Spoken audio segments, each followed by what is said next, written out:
John Fetterman. Despite years of attacks following the 2020 election, vote by mail remains popular for people across the country, including here in Illinois. The president's attacks on mail-in voting haven't stopped, but rule changes from the Postal Service, the SAVE Act, and a Supreme Court ruling about when states have to stop counting mail-in ballots could affect the 2026 midterms.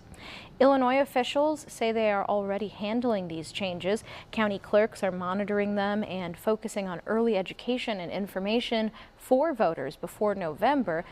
But they also say Illinois voters are generally confident in the mail voting process, especially once they experienced how easy and secure it is. Tazewell County Clerk John Ackerman, for instance, said people are typically more concerned about their ballot arriving in a timely manner than security.